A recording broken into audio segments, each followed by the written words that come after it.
So we're getting back into, that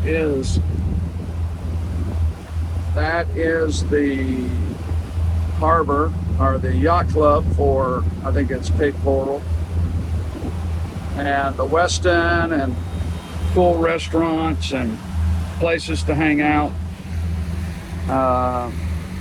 Might go do that myself tonight. We'll see. This season on Cruising Still the One, I'm docking my boat at my house in Cape Coral, Florida, the winter home base for Still the One. My plan this season is to cruise South Florida, including the Florida Keys, the east coast of Florida, and the Bahamas. Come along in my journey and enjoy the beautiful scenery, interesting people, and places along the way. You and I can learn something new through my experiences of a motor cruiser on Cruising Still the One.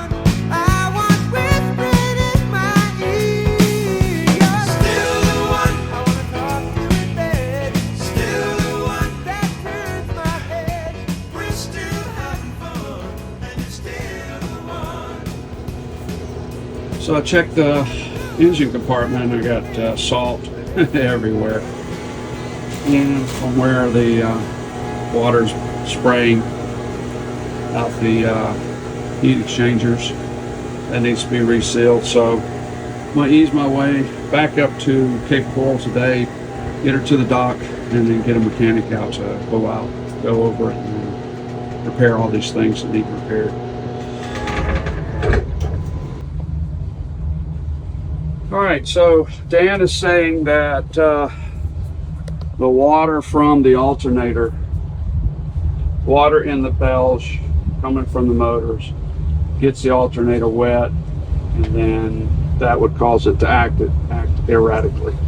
When it dries out, it works. When it's wet, it doesn't work.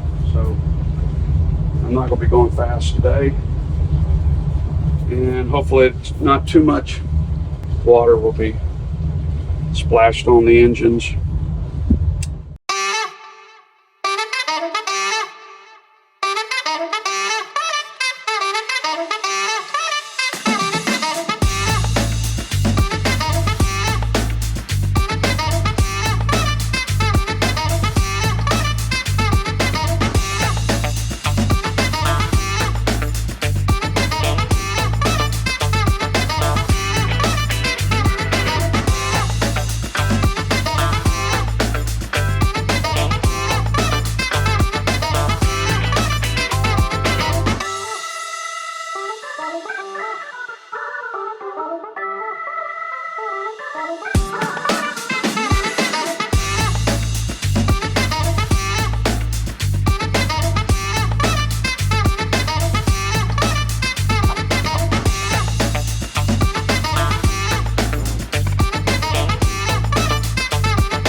I left 8:30 this morning, so we got 50 miles to go.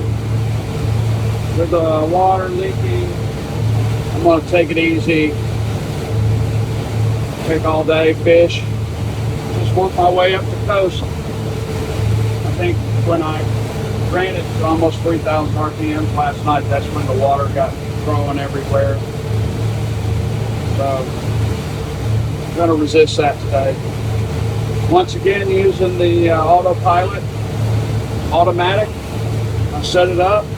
Once I got to the first waypoint, I hit follow, and it's taking me right out of the marina, right out of the channel, out here to open water.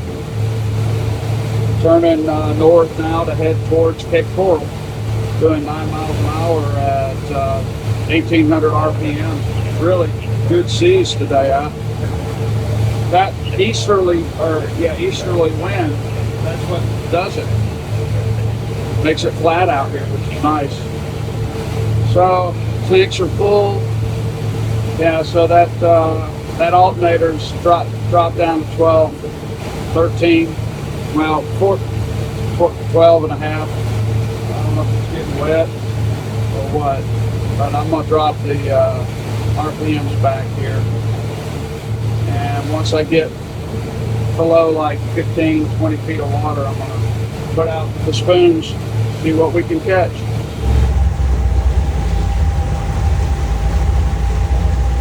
All right, let's put them out and see what happens.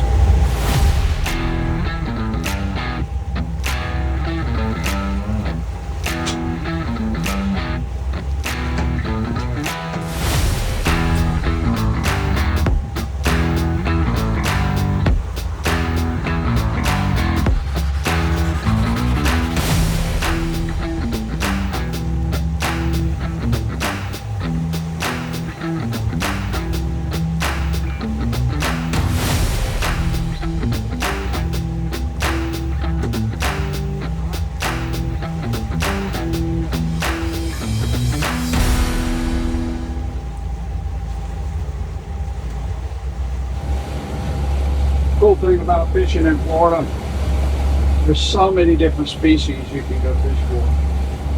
And I'll probably just catch the Spanish mackerel, but hey, they're fun. Fish on!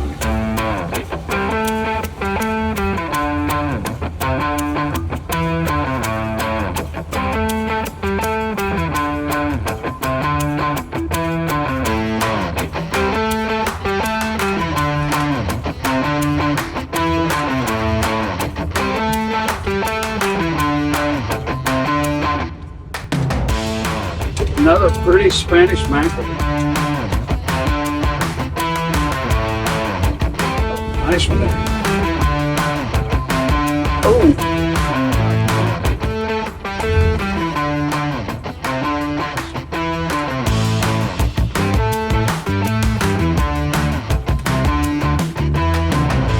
Man, am I going to be nasty by the end of the day.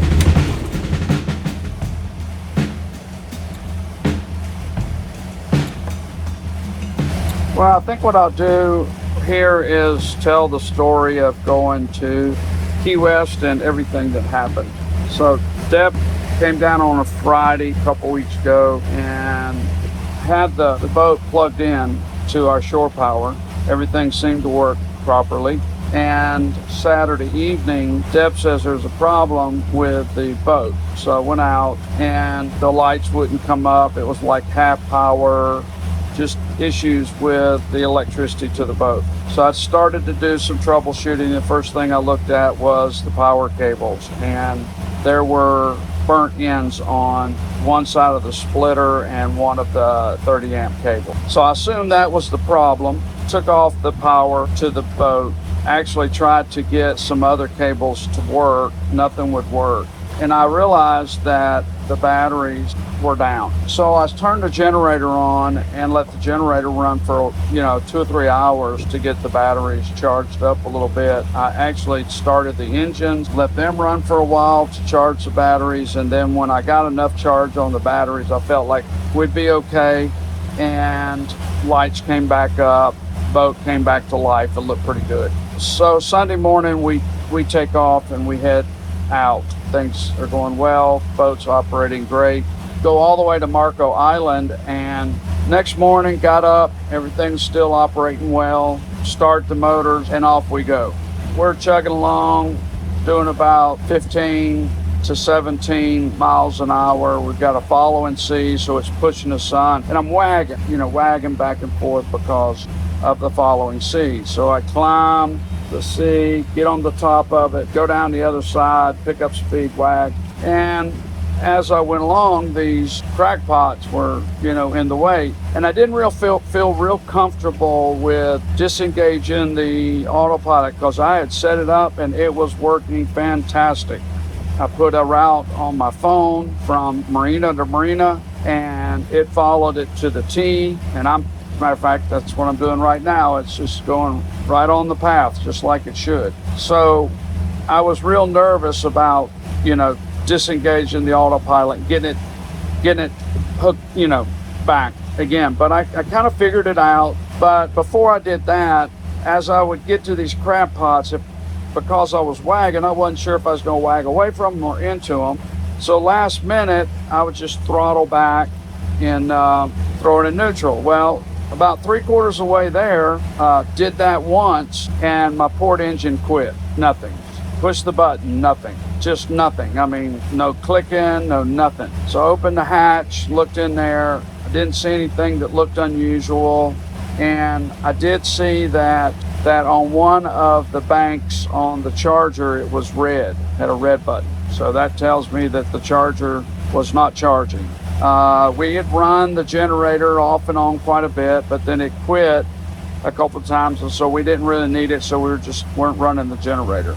Anyway, so I said, well, I got another engine, so I just took off with the other engine, put it about 10 or 12 miles an hour. I knew that I would have an issue when I got into the marina of parking, so that was on my mind. But I came up on another crab pot, and I got too close, and so instead of trying to disengage and steering away, I throttled back, put it neutral, and as I floated over the crab pot, it caught, and it caught on the prop, and I could tell real quick that I was hung up. Well, I shut the engine down because I wasn't, I just didn't want to get it twisted in the prop. I didn't know if the prop's still spinning in neutral, So I shut the engine down, and I got goggles, and I tried to go underneath the boat. I got a life jacket and a tether, and I tried to go underneath the boat, and I could see that it was tangled up in there, but it didn't look like it was wrapped around the shaft. So I caught the rope that was attached to the crab trap, pulled the crab trap up, tied it onto the boat, so I had loose rope. I didn't have pressure on that rope all the time. If I'd have known, I would have just cut that rope, and it would probably have floated free, and we'd have been on our way. But I was scared it would get tangled up, and I couldn't reach the rope, so I messed with it, trying to get it free. Eventually, I figured I just got to cut it. So I cut it as close as I could to the prop, and after I did, then it came free. I was able to pull it out. That took 2 hours. So then we started the engine, put it in gear, and 2 or 3 hours later, we pulled into the marina, and they allowed us to stay at the gas dock, so I was able just to kind of just slide in. It was a straight shot. So got into the marina, got tied up, and we were exhausted. So what we found out later on, I called my electrician that put the 20 amp, not the 50 amp in, and I asked him to go over and check it. So he did, and he says, there's a cable cut, I believe it's under power, and that's what screwed your boat up. So, okay, so we figured there were some problems there. Because when I got the mechanic out to look at the boat 2 days later, he looked at it for 10 minutes and says, I see your problem. He says, both of your fuses are burnt going into your starters, and your charger is fried. It's gone, and the batteries are dead. According to Greg, that's our issue, is the electric. It's funny, when you buy these boats, you think they're in good shape, but they're not. These old boats have all kinds of issues. Now, that was made because of the short power. And so Greg went out and checked the power. He found the brake, he patched it, and he says now, and he tested it, he says everything's good. So the brake came from my folks that put the irrigation in. They ran right across that cable and cut right into it. And unfortunately, nobody said anything about it. And, Anyway, that's the narration or the talk on what happened down on our trip to Key West. Good deal. So we're getting back into, that is the harbor, or the yacht club for, I think it's Cape Coral, and the Westin, and cool restaurants and places to hang out. Might go do that myself tonight. We'll see.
Oh, I get it.